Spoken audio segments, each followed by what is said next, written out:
No jantar em família, minha irmã apresentou o namorado dela, e por algum motivo ele não parava de me encarar. Depois perguntou o que eu fazia, e foi nesse momento que minha mãe me acertou o rosto com uma chave inglesa por responder ao namorado da minha irmã. Todos riram e disseram: pelo menos agora você está bonita.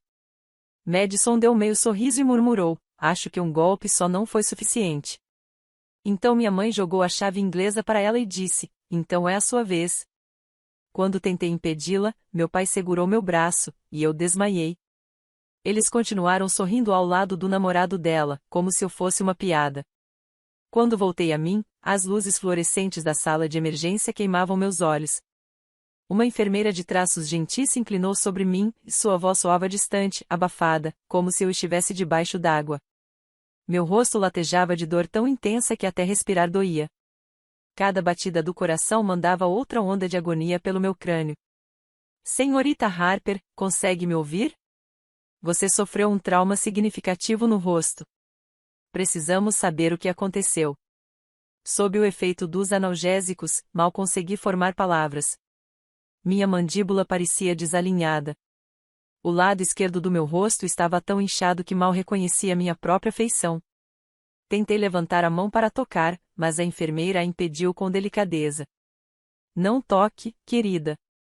Seu osso orbital está fraturado, e você tem uma concussão severa. Também há danos na maçã do rosto e na mandíbula. A polícia está aqui. Precisam falar com você sobre o que houve. A palavra polícia cortou a névoa no meu cérebro. Pisquei lentamente, tentando montar o quebra-cabeça do pesadelo que me trouxera ali. A imagem de Madison, com seu sorriso de superioridade, relampejou na minha mente. Os olhos frios da minha mãe ao entregar a chave inglesa. A mão de ferro do meu pai segurando meu pulso quando tentei me defender. Minha família, sussurrei, cada palavra acendendo fogo no meu rosto. Foram eles. A detetive que se aproximou era uma mulher de uns 40 anos chamada Sarah Shane. Ela puxou uma cadeira ao lado da cama e abriu o caderno com eficiência tranquila. Leve o tempo que precisar, senhorita Harper. Sei que é difícil, mas preciso que me conte tudo. Então eu contei. Entre lágrimas e dor, sob o efeito da morfina que fazia minhas palavras saírem arrastadas, relatei o jantar que destruiu minha vida. Tudo havia começado 3 semanas antes, quando Madison ligou para dizer que traria um novo namorado para o jantar de domingo. Minha irmã tinha 26 anos, 2 a mais do que eu, e sempre fora a filha dourada da família. Tudo o que ela fazia parecia perfeito aos olhos dos nossos pais, enquanto eu permanecia invisível, eternamente decepcionante. Dirigi até nossa antiga casa em um bairro suburbano de Connecticut, uma casa simples de 2 andares que só guardava lembranças ruins para mim. A garagem já estava lotada quando cheguei. O BMW prateado de Madison brilhava na vaga mais próxima da porta, como sempre. Lá dentro, mamãe arrumava a mesa com a porcelana boa, aquela que só usava em ocasiões especiais. Papai estava na poltrona vendo futebol, e mal me cumprimentou com um resmungo.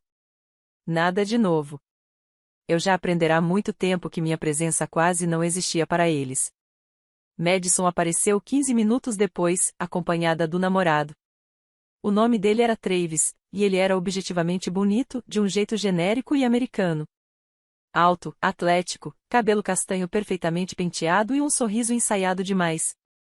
Usava um relógio caro e um jeans de grife que provavelmente custava mais do que o meu aluguel mensal.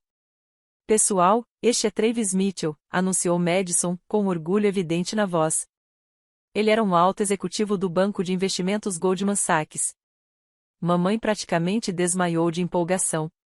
Papai até se levantou da poltrona para apertar a mão de Travis com entusiasmo genuíno, algo que nunca havia feito com nenhum dos meus namorados.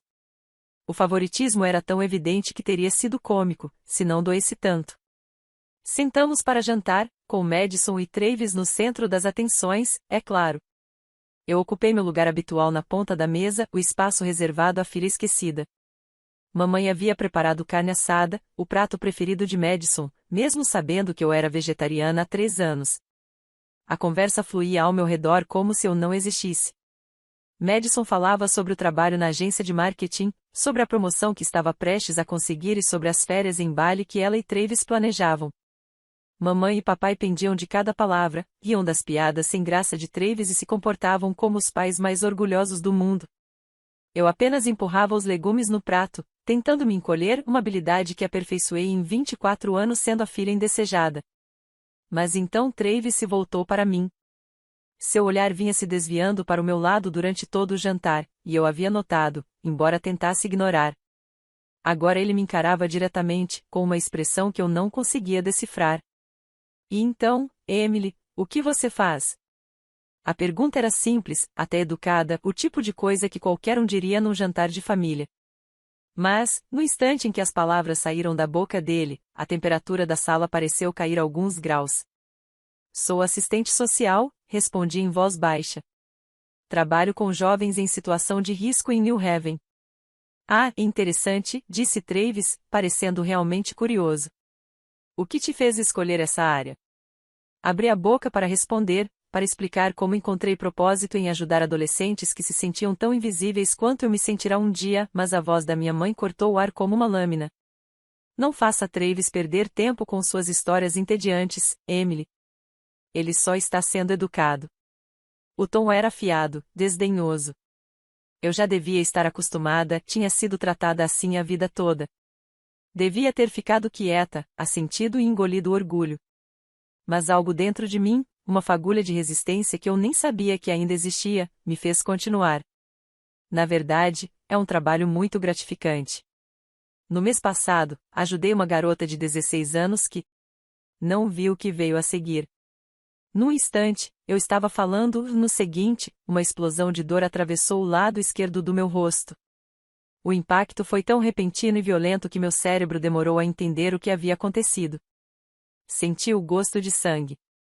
A cadeira tombou para trás, e bati com a cabeça no chão de madeira com um estalo horrível. A visão turvou.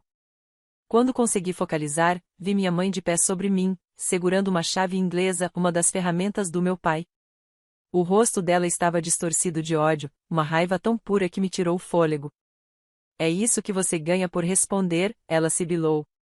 Quem você pensa que é, envergonhando sua irmã na frente de Travis? A dor era indescritível. Senti algo quebrado no meu rosto, o sangue escorrendo de algum lugar. Tudo girava. Tentei me levantar, mas meus braços simplesmente não obedeciam. O riso de Madison cortou o zumbido nos meus ouvidos, agudo, alegre, cruel.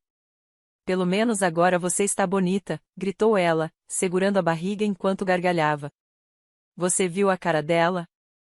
Meu Deus! Travis também ria.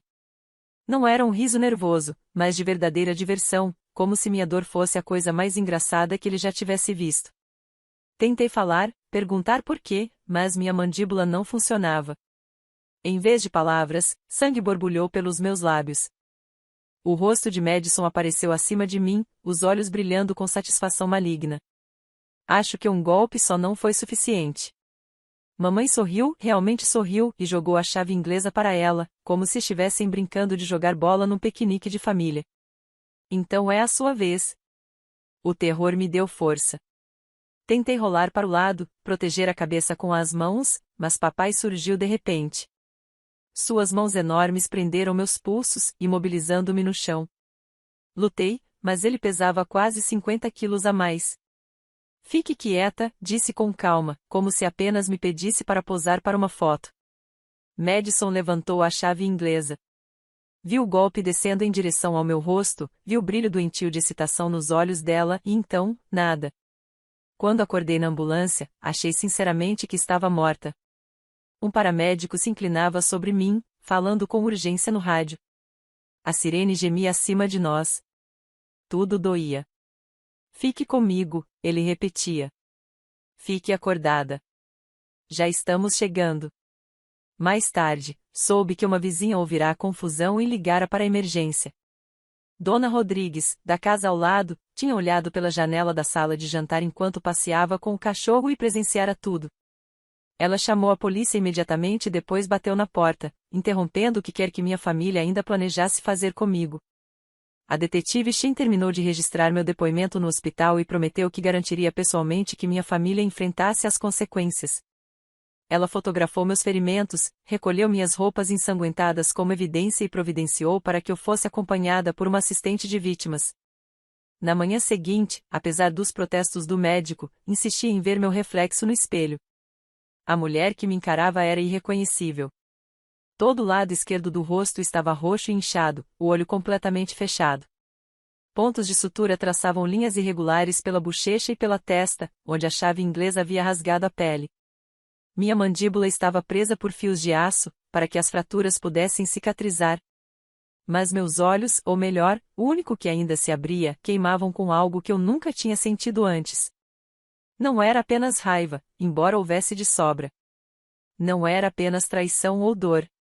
O que eu senti era determinação fria, calculada. Eles tentaram me quebrar, tentaram me destruir. Mas eu ainda estava aqui e agora iriam descobrir que a filha que desprezaram por toda a vida era muito mais forte do que jamais imaginaram. A polícia prendeu os três em menos de 24 horas. Mamãe, papai e Madison foram acusados de agressão qualificada, com acusações adicionais de conspiração e tentativa de homicídio em análise. Travis foi levado para interrogatório como testemunha. Meu quarto de hospital transformou-se num verdadeiro centro de operações. A detetive Shea me visitava todos os dias com novas atualizações. A promotora, uma mulher perspicaz chamada Patrícia Flores, veio pessoalmente discutir o caso.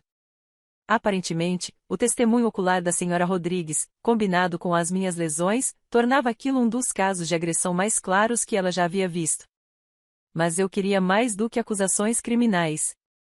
Queria que eles sentissem a mesma impotência, a mesma humilhação que me fizeram suportar por toda a vida.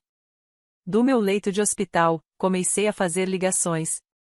A primeira foi para meu advogado, Daniel Kraus, marido de uma ex-colega e especialista em direito de família e litígios civis. Ele chegou em poucas horas. Bastou um olhar para o meu rosto para que sua expressão endurecesse. Nós vamos destruí-los, disse apenas. Conte-me tudo. E eu contei. Não apenas sobre a agressão, mas sobre uma vida inteira de abuso, negligência e favoritismo que culminara naquele momento. Os aniversários esquecidos. As formaturas que meus pais perderam porque Madison tinha jogo de futebol. O Natal em que eu tinha 12 anos e ganhei apenas um par de meias, enquanto Madison abria presente após presente. O dia, no ensino médio, em que entrei para o quadro de honra e meu pai me disse que eu estava me exibindo.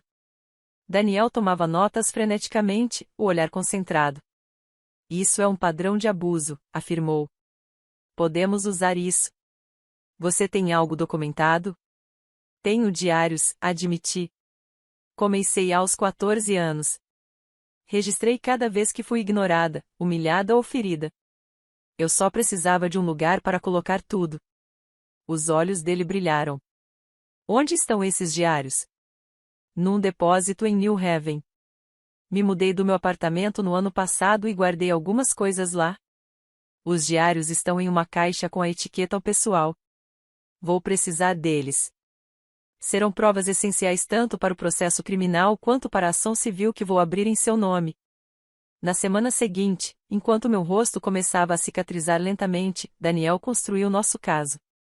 Ele recuperou meus diários, mandou copiá-los e autenticá-los. Entrevistou antigos professores, vizinhos, qualquer pessoa que tivesse testemunhado o tratamento desigual entre Madison e eu. Reuniu registros financeiros mostrando que meus pais haviam pago toda a faculdade dela, enquanto eu arcara com empréstimos. Descobriu o fundo universitário que minha avó deixará para nós duas e que meus pais haviam usado a minha parte para comprar o BMW de Madison. As provas eram devastadoras, uma trilha de traições familiares que se estendia por décadas. Enquanto isso, o processo criminal avançava. Minha família contratou advogados caros, alegando que tudo fora um acidente, que eu os havia provocado, que era instável e tinha me machucado sozinha.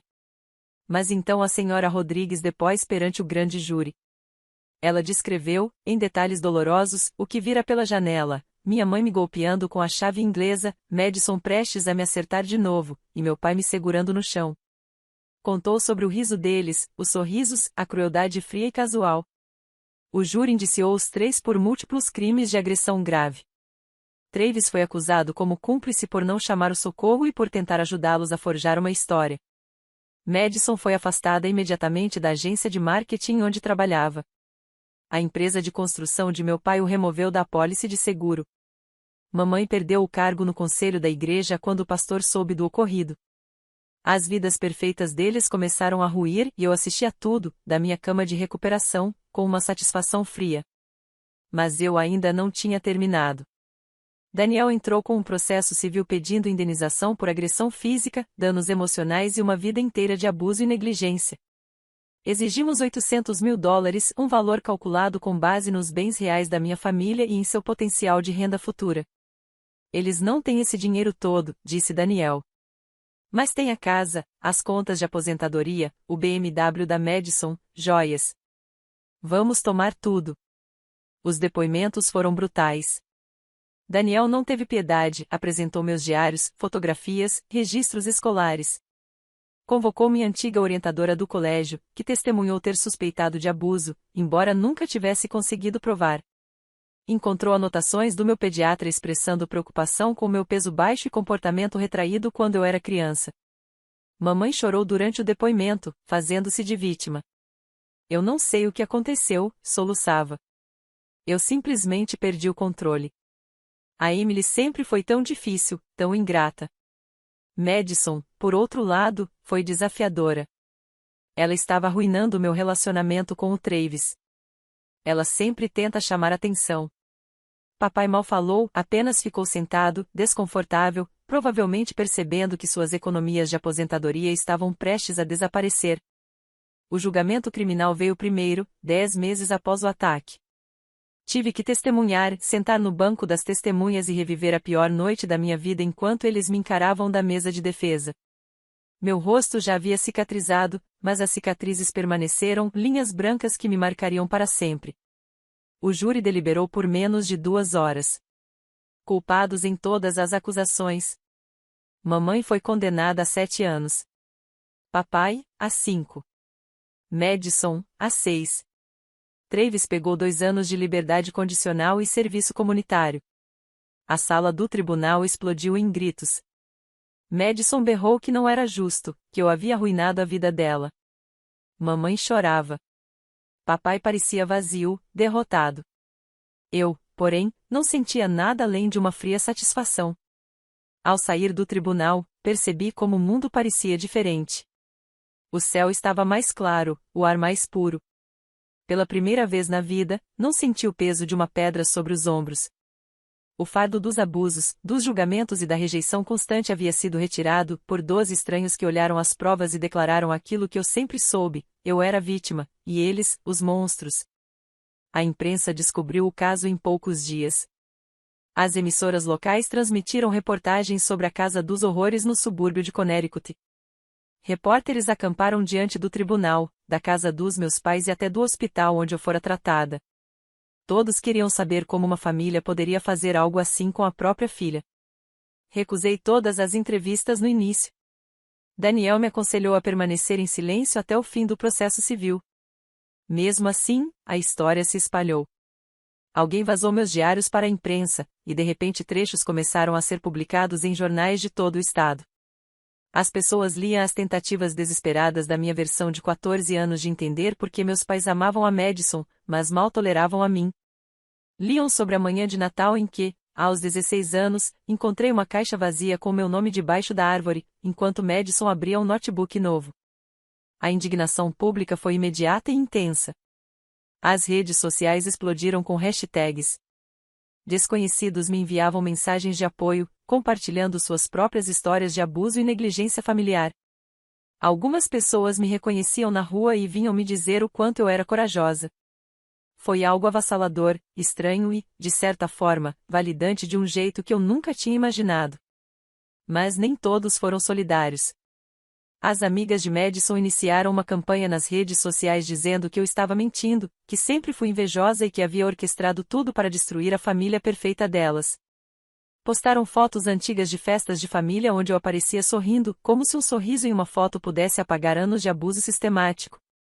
Uma das colegas de fraternidade de Madison, uma mulher chamada Beta, foi a um programa de rádio local e me chamou de manipuladora. Emily sempre foi esquisita, ela disse. Sempre se fazendo de vítima. Madison me contou há anos que ela inventava histórias para chamar atenção. Ouvi essa entrevista no escritório do meu advogado. Meus punhos se fecharam com tanta força que os nós dos dedos ficaram brancos. Daniel me observava atentamente, provavelmente com medo de que eu fizesse algo impulsivo. Deixa comigo, ele disse. Vou enviar uma notificação extrajudicial. Se ela continuar, incluímos no processo civil por difamação. Mas algo mudou dentro de mim naquele momento. Percebi que ficar em silêncio não era mais uma opção. As pessoas precisavam ouvir meu lado diretamente, com minhas próprias palavras, não filtradas por jornalistas ou transcrições judiciais. Marquei uma coletiva de imprensa para a semana seguinte. Daniel tentou me dissuadir, temendo que qualquer coisa que eu dissesse pudesse ser usada contra mim, mas eu estava cansada de me esconder. Passei 24 anos tentando ser invisível para manter a paz em uma família que me odiava. Nunca mais. A coletiva aconteceu em um centro comunitário em New Haven. Usei um vestido azul marinho simples e pouca maquiagem. Minhas cicatrizes estavam visíveis, finas linhas brancas que refletiam as luzes das câmeras. Passei uma hora naquela manhã decidindo se deveria cobri-las com base, mas no fim resolvi deixá-las à mostra. Elas faziam parte da minha história, eram a prova do que me foi feito. A sala estava lotada. Câmeras alinhadas ao fundo, repórteres sentados com gravadores e blocos de anotações prontos. Subi ao púlpito e respirei fundo. Meu nome é Emily Harper, e eu quero contar quem eu realmente sou, comecei. Minha voz tremeu levemente, mas segui em frente. Não sou a filha ingrata que minha família descreve. Não sou mentirosa, nem alguém em busca de atenção. Sou uma pessoa que sobreviveu a 24 anos de abuso emocional sistemático, negligência e favoritismo, que culminaram na tentativa da minha mãe, meu pai e minha irmã de me matar. Falei por 20 minutos sem anotações. Contei sobre como cresci invisível, sobre ver Madison receber tudo enquanto eu não recebia nada. Falei sobre as pequenas crueldades que se somaram ao longo dos anos até que eu acreditasse merecer ser tratada como alguém sem valor. Contei o momento em que percebi que minha família não apenas não gostava de mim, eles realmente queriam me ferir. Quando terminei, as perguntas vieram em sequência. Como me senti ao testemunhar contra minha família? Me arrependia de tê-los denunciado. O que eu queria que as pessoas soubessem? Quero que as pessoas saibam que o abuso familiar é real e insidioso, respondi. Nem sempre são hematomas visíveis. Às vezes é ser apagado aos poucos, ser feito de incômodo apenas por existir. E quero que quem passa por isso saiba, não é culpa sua, e você merece algo melhor. A coletiva viralizou. Em menos de 24 horas, o vídeo tinha mais de 2 milhões de visualizações. Grandes redes de TV começaram a divulgar a história. Fui convidada para programas nacionais, embora tenha recusado a maioria. A história se tornou algo maior do que apenas a minha família. A conversa se voltou para o abuso velado e para a forma como algumas crianças são transformadas em bodes expiatórios pelos próprios pais. Meu telefone tocava sem parar. Antigos conhecidos com quem não falava há anos entraram em contato, muitos pedindo desculpas por não terem percebido o que acontecia, por não terem intervindo. Mas a ligação mais surpreendente veio da esposa de Travis Mitchell, Christina. Ela entrou em contato pelo escritório do meu advogado, perguntando se eu estaria disposta a conversar com ela. Marcamos um encontro em uma cafeteria em Manhattan, território neutro. Christina estava elegante e composta, o anel de casamento visivelmente ausente. Era bonita de forma refinada, com cabelos escuros e olhos inteligentes que claramente já haviam visto demais. Preciso que você saiba que eu não tinha ideia, disse imediatamente. Sobre Travis e sua irmã, sobre qualquer coisa. Achei que ele estava trabalhando até tarde todas aquelas noites. Não sei exatamente por que você quis se encontrar, respondi cuidadosamente. Não sei nada sobre o seu casamento ou sobre Travis além do que aconteceu naquela noite. Christina segurou a xícara de café com as duas mãos. Quis te encontrar porque estou me divorciando dele e preciso entender com quem eu me casei. Um homem capaz de assistir ao que sua família fez com você e rir disso. Preciso saber se havia outros sinais que eu perdi. Conversamos por 2 horas. Christina me contou sobre o comportamento controlador de Travis, sua necessidade de estar sempre certo, a forma sutil como ele a diminuía na frente dos amigos. Contou sobre mensagens no celular dele de várias mulheres, não apenas Madison. Contou como ele a manipulava emocionalmente quando ela o confrontava, fazendo-a se sentir louca por desconfiar. Sua coragem e o fato de você ter registrado queixa me ajudaram a encontrar a minha própria, disse. Vi você no julgamento, testemunhando sobre o que fizeram, e percebi que não precisava ficar com alguém que me amedrontava. Trocamos números e mantivemos contato. Cristina se tornou uma das minhas primeiras clientes quando abri meu escritório de advocacia. Eu a ajudei no divórcio e a lutar pela guarda total dos filhos. Travis tentou resistir, é claro, mas seu histórico criminal facilitou o processo. Nenhum juiz queria conceder a guarda a um homem que assistiu alguém ser espancado até perder a consciência. As semanas seguintes foram consumidas pela preparação do processo civil. Daniel e sua equipe trabalharam sem parar para construir nosso caso. Entrevistaram pessoas da minha infância, professores, vizinhos, meu pediatra, até os pais de amigos com quem brincava na escola. A senhora Henderson, que morava 3 casas depois da dos meus pais, testemunhou que me via sentada sozinha no quintal por horas enquanto as amigas de Madison iam e vinham. Sempre achei estranho, disse. Emily era uma criança doce, mas parecia sempre tão triste. Perguntei à mãe dela uma vez, e ela me dispensou, dizendo que Emily preferia ficar sozinha. Minha professora da 2ª série, Sra. Patterson, agora aposentada, trouxe registros que havia mantido. Documentei preocupações sobre a Emily todos os anos em que a ensinei, explicou. Ela ia à escola sem lanche regularmente. Suas roupas frequentemente estavam gastas ou não serviam direito. Mais tarde, tive a irmã dela na sala, alguns anos depois, e Madison sempre tinha o melhor de tudo. Isso me preocupava profundamente. Denunciei ao Serviço de Proteção Infantil 2 vezes, mas os casos foram encerrados após investigação. Os pais eram bons em encenar durante as visitas, e na época não havia lesões físicas. O sistema falhou com a Emily. Cada depoimento, cada documento, cada fotografia construía o retrato de uma infância marcada pela exclusão intencional e crueldade emocional. Daniel organizou tudo em uma apresentação que deixava os advogados dos meus pais visivelmente desconfortáveis durante os depoimentos. O depoimento da minha mãe foi particularmente revelador. Daniel tinha um talento especial para fazer perguntas que pareciam inocentes, mas encurralavam a testemunha. Senhora Harper, pode me explicar por que o quarto da Emily era significativamente menor que o da Madison? Madison era mais velha. Precisava de mais espaço. Mas quando Madison se mudou para a faculdade, vocês deram um quarto maior para Emily? Uma pausa. Não, nós o convertimos em um ateliê de artesanato. Então vocês escolheram transformar em ateliê ao invés de dar mais espaço para a filha mais nova? Emily nunca pediu. Emily pediu algo que vocês deram a ela? Outra pausa. Mais longa desta vez. Ela sabia que o dinheiro estava curto. Mas o dinheiro não estava curto para a festa de 16 anos da Madison, estava? Tenho recibos aqui mostrando que gastaram mais de $8.000 nesse evento. Emily teve uma festa de 16 anos? Emily disse que não queria.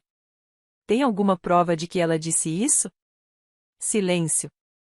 Daniel então retirou um dos meus diários, já incluído como prova.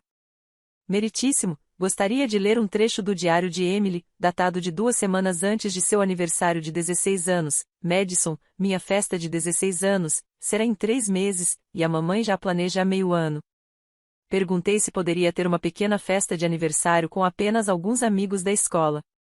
E minha mãe me olhou como se eu tivesse pedido $1 milhão. Ela disse vamos ver, que é o que sempre diz quando a resposta é não. Nem sei por que perguntei. Eu já deveria saber. O rosto da minha mãe empalideceu. O advogado dela objetou, mas o estrago estava feito. Eles tentaram todo tipo de manobra legal para reduzir os danos que estávamos buscando. Os advogados argumentaram que compensação financeira não poderia desfazer o passado, que minha família não tinha recursos para pagar uma quantia tão grande e que eu estava sendo vingativa em vez de buscar justiça.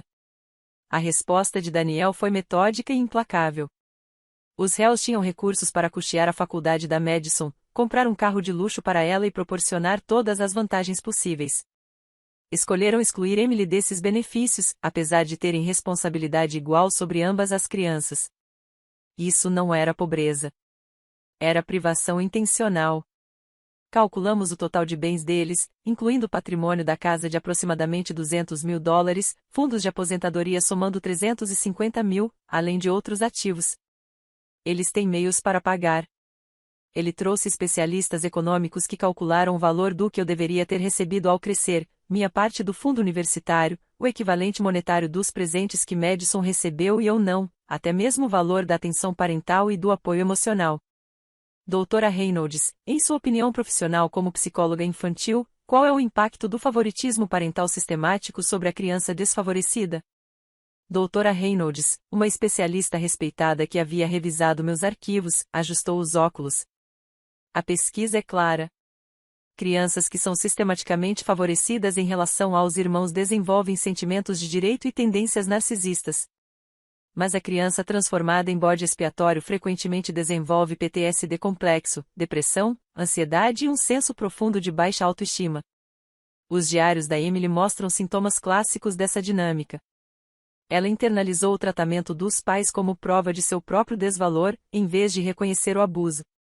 É possível quantificar esse dano em termos monetários? O custo vitalício da terapia necessária para lidar com esse nível de trauma facilmente alcança 6 dígitos.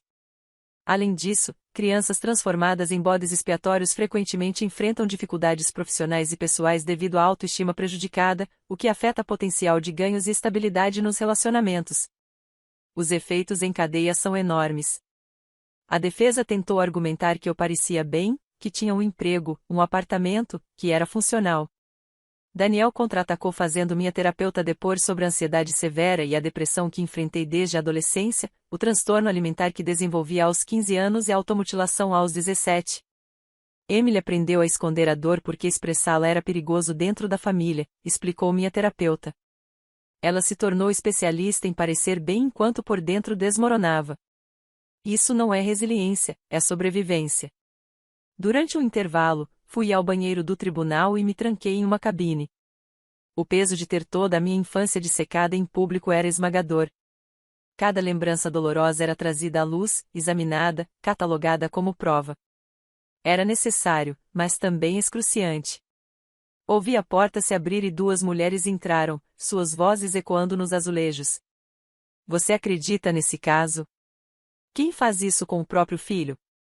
Eu sei, e a irmã é ainda pior de algum jeito. Pelo menos os pais são velhos e teimosos, mas a irmã é jovem. Ela sabia o que estava fazendo.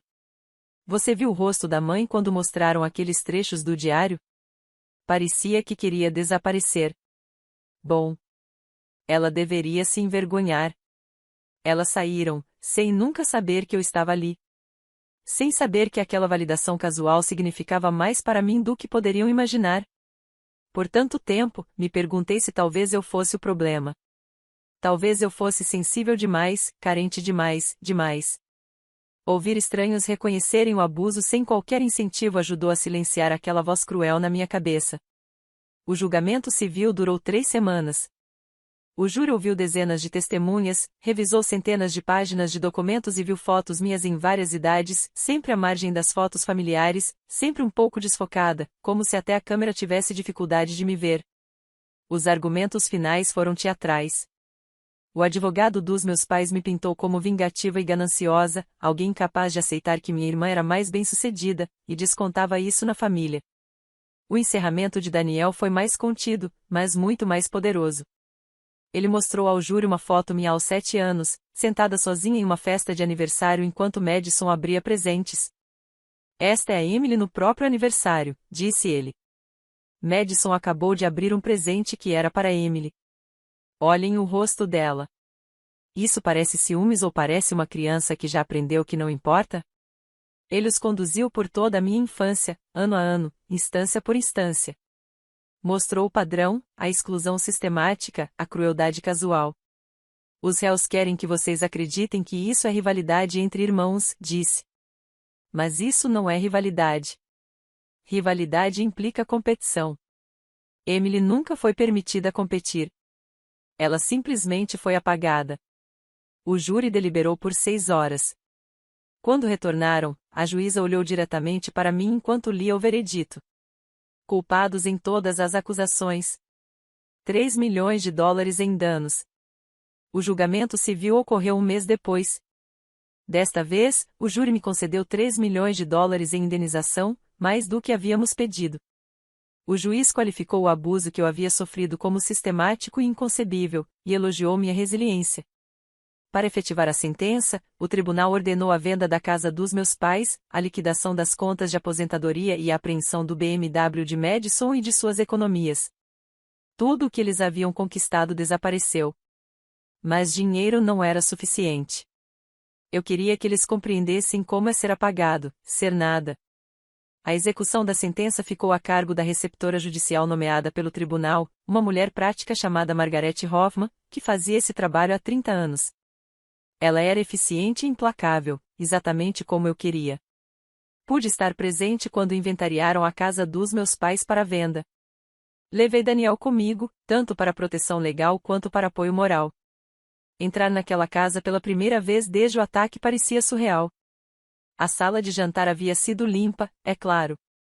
Nenhum vestígio de sangue permanecia no piso de madeira, mas eu ainda podia vê-lo na mente. Ainda podia sentir o impacto da chave inglesa. Ainda podia ouvir suas risadas. As dores de cabeça causadas pelo traumatismo craniano que sofri tornavam as memórias ainda mais vívidas, como se meu cérebro danificado tivesse cristalizado aquele momento com clareza perfeita e terrível. O neurologista havia me alertado que as enxaquecas e lapsos de memória ocasionais poderiam ser permanentes. A equipe de Margaret percorria a casa catalogando tudo de valor. A porcelana da mamãe, o conjunto que ela usará no jantar de Madison com Travis, foi cuidadosamente empacotada em caixas. As ferramentas do papai, incluindo chaves inglesas, foram inventariadas e etiquetadas. Os troféus da infância de Madison ficaram para trás, não tinham valor de revenda. Encontrei-me no meu antigo quarto. Estava exatamente como eu o deixara anos atrás, quando me mudei. Uma cama de solteiro com edredom desbotado, uma pequena escrivaninha, paredes pintadas de bege apagado. Pela parede, podia ouvir a equipe de Margaret no quarto de Madison, que era 2 vezes maior e tinha banheiro próprio. Por impulso, abri o armário. Algumas roupas antigas ainda pendiam lá, coisas que eu não me dera ao trabalho de levar. Mas, no fundo, atrás de uma caixa de livros antigos, encontrei algo que me fez prender a respiração, uma pequena caixa de madeira, daquelas que guardam joias. Puxei cuidadosamente e a abri. Dentro da caixa estavam tesouros da minha infância, uma flor seca do baile da 8ª série que eu tinha ido sozinha, um ingresso de cinema pelo qual economizei minha mesada durante meses, um cartão de aniversário da minha avó, que morreu quando eu tinha 12 anos, a única pessoa que parecia me amar genuinamente. E, sob esses itens, mais diários, alguns que eu havia esquecido dos primeiros anos de escrita. Abri um e vi minha caligrafia de 10 anos. Hoje é a festa de aniversário da Madison. Mamãe disse que eu poderia ajudar a servir o bolo. Eu disse que talvez pudesse ter uma festa também, quando fosse meu aniversário. Mamãe disse que o veríamos. Ela sempre diz o veremos. Peguei a caixa. Margaret percebeu, mas não disse nada. Afinal, aquelas eram minhas posses. A ordem judicial me permitia recuperar tudo o que era legitimamente meu. Ao sairmos, vizinhos observavam pelas janelas e quintais. Alguns desviaram o olhar quando cruzei com eles. Outros encararam abertamente. Perguntei-me quantos tinham sabido, suspeitado e não disseram nada. A senhora Rodrigues estava lá, porém, em sua varanda. Ela me deu um pequeno aceno, e eu retribuí. Ela tinha sido a única corajosa o suficiente para agir. A casa foi vendida rapidamente, apesar de sua história sombria. Um casal jovem, com um bebê, a comprou, alheio ou indiferente ao que havia acontecido lá. Espero que eles a encham de amor, para que a criança cresça se sentindo desejada e valorizada. Talvez isso limpasse o lugar de alguma forma. Mas ver alguém se mudar para minha casa de infância trouxe emoções inesperadas. Não nostalgia, eu não tinha memórias felizes lá. Em vez disso, um estranho senso de encerramento. Aquele capítulo estava realmente concluído. O edifício que abrigou meu sofrimento seria agora um novo começo para outra família. O BMW de Madison foi leiloado. Compareci, sentada na última fila. O carro foi vendido por $42 mil. Pensei em todas as vezes que Madison aparecerá com aquele carro, tratando-o como um símbolo de honra, prova do amor dos nossos pais. Agora pertencia a um estranho que apenas queria um bom negócio em um veículo de luxo. As contas de aposentadoria dos meus pais foram esvaziadas e transferidas para uma conta fiduciária. Papai havia trabalhado na construção por 40 anos, construindo seu 401 calenta e cuidadosamente. Mamãe trabalhou meio período como contadora e tinha uma modesta ira. No total, eram cerca de $350.000 desaparecidos num instante. Pensei no rosto do papai quando o oficial do tribunal lhe entregou os documentos na prisão. Ele havia envelhecido uma década nos meses desde sua prisão, com o cabelo agora completamente grisalho e profundas linhas marcando seus olhos. Por um momento, senti algo que poderia ter sido compaixão. Mas então me lembrei da mão dele apertando meu pulso, segurando-me enquanto Madison se preparava para me agredir novamente, e o sentimento evaporou. A conta poupança de Madison tinha $12.000, tudo o que ela conseguirá economizar trabalhando na firma de marketing. Isso também foi apreendido. O mesmo aconteceu com suas joias, incluindo o colar de diamantes que nossos pais lhe deram na formatura da faculdade. Meu presente de formatura tinha sido um cartão com $50 dentro. Mas a parte mais satisfatória foi a destruição social. O dinheiro era importante, mas ver suas reputações desmoronarem foi, por si só, uma recompensa. A igreja da mamãe realizou uma reunião após o julgamento e revogou formalmente sua filiação. Ela era ativa ali há 25 anos, liderando estudos bíblicos e organizando eventos de caridade.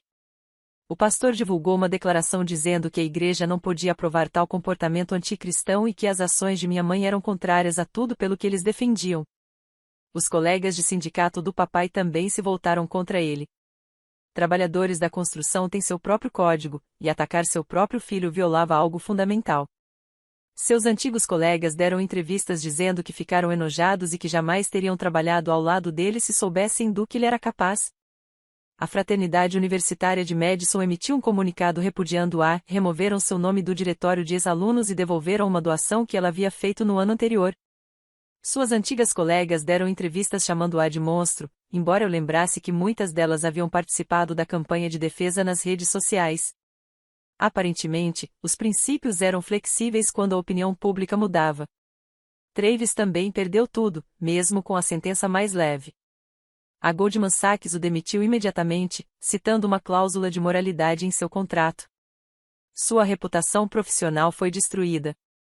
O mundo bancário é pequeno, e a notícia se espalhou rapidamente.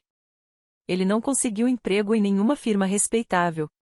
Contratei um investigador particular não apenas para investigar o casamento de Travis, mas para rastrear todos eles. Queria saber onde estavam, o que faziam, como sobreviviam. Alguns poderiam chamar isso de obsessão, mas eu chamava de autopreservação. Essas pessoas tentaram me matar. Eu precisava saber que não poderiam me ferir novamente. O investigador, um ex-agente do FBI chamado Marcos Rivera, era caro, mas minucioso.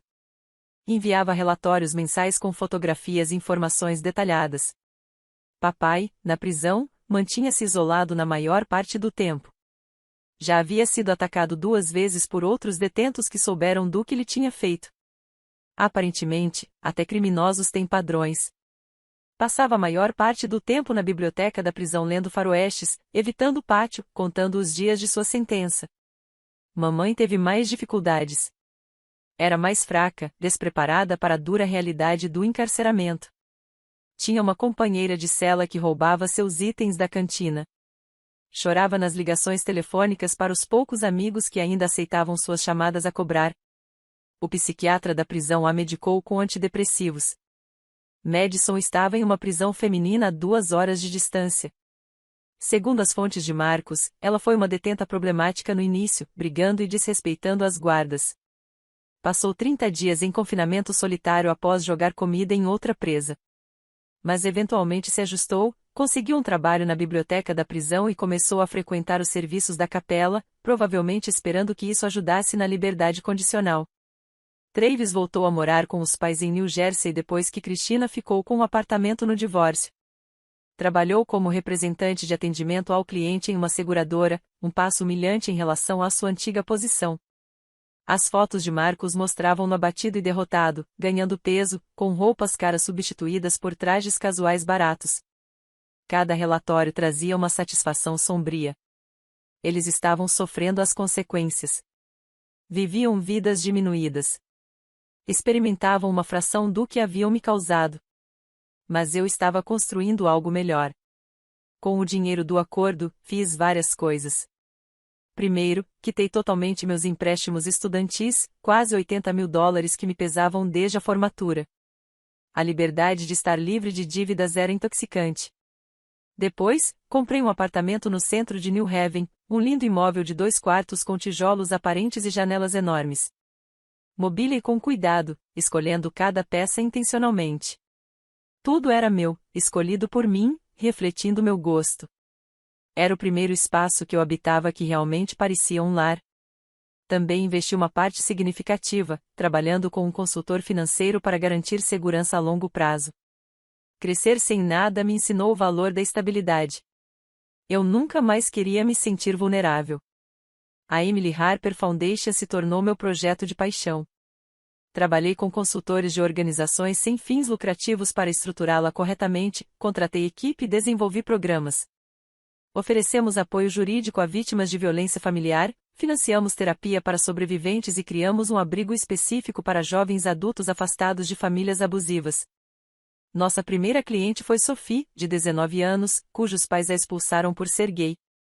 Ela dormia no carro havia 3 semanas quando nos encontrou. Conseguimos colocá-la no abrigo, ajudamos a solicitar auxílio financeiro para a faculdade e a conectamos com uma terapeuta especializada em rejeição familiar. 6 meses depois, Sophie estava no meu escritório, com lágrimas nos olhos. Você salvou minha vida, disse. Não sei onde estaria sem este lugar. Eu a abracei e pensei em mim eu mais jovem, desesperada e sozinha, sem ter para onde ir. Você se salvou, disse a ela. Nós apenas fornecemos as ferramentas. A fundação cresceu rapidamente. As doações aumentaram após a cobertura da mídia sobre minha história. Expandimos de um abrigo para 3 no primeiro ano, contratamos mais funcionários e desenvolvemos novos programas. Cada pessoa que ajudávamos parecia uma pequena vitória contra tudo que minha família havia feito comigo. Mas a verdadeira virada foi a faculdade de Direito.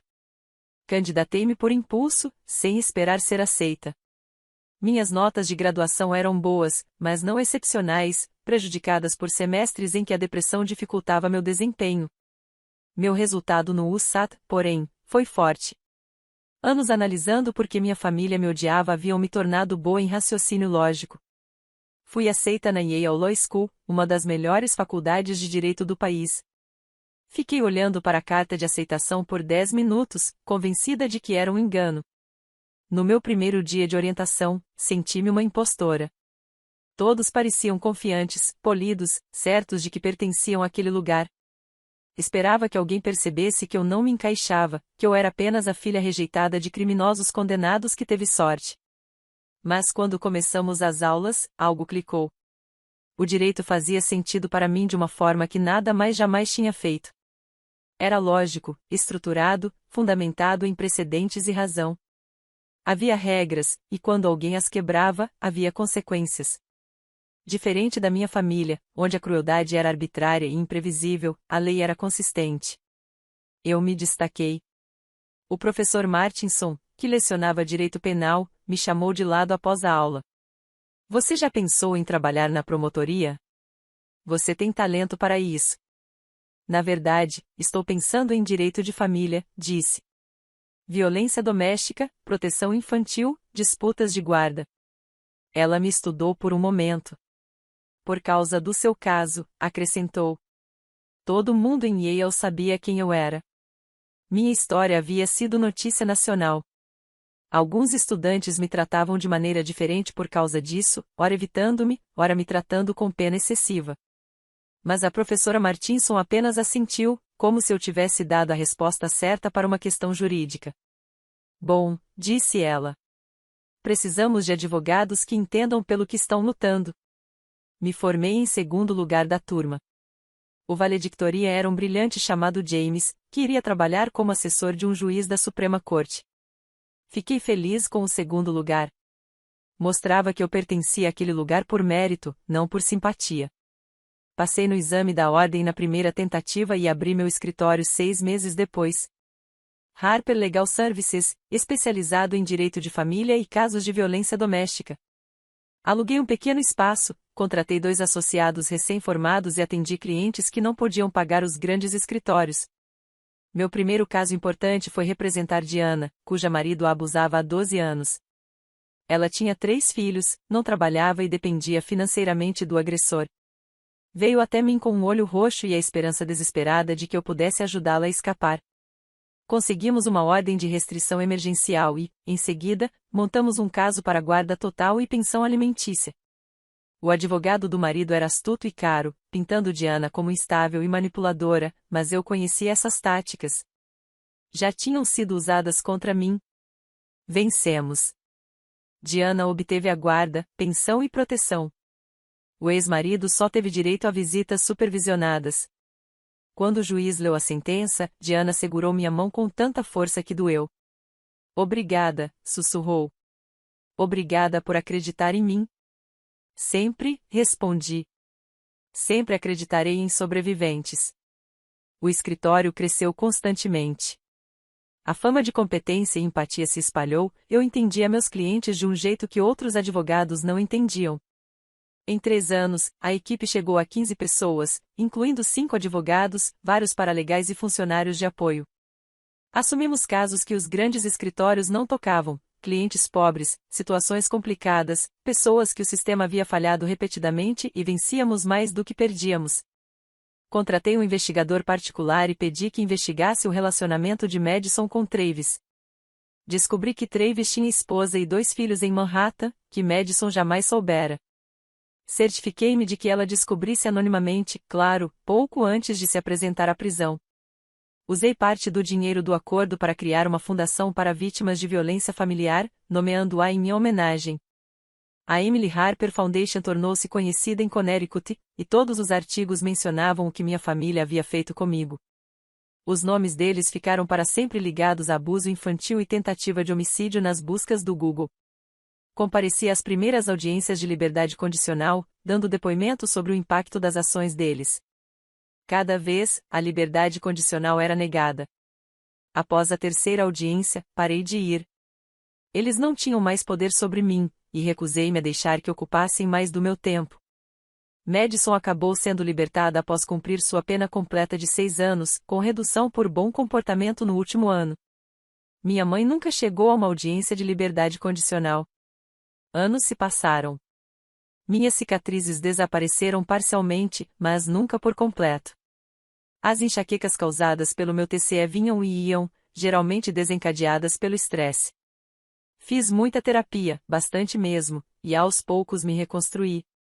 Mudei de carreira usando parte do acordo para voltar à escola e fazer direito. Me formei no topo da turma e abri meu próprio escritório, representando vítimas de violência doméstica e abuso familiar. Minha mãe morreu na prisão de um ataque cardíaco aos 61 anos, cerca de 4 anos após o início da pena. Não compareci a nenhum serviço fúnebre. Meu pai foi liberado depois de cumprir a pena completa e mudou-se para o Arizona, vivendo sozinho em um trailer.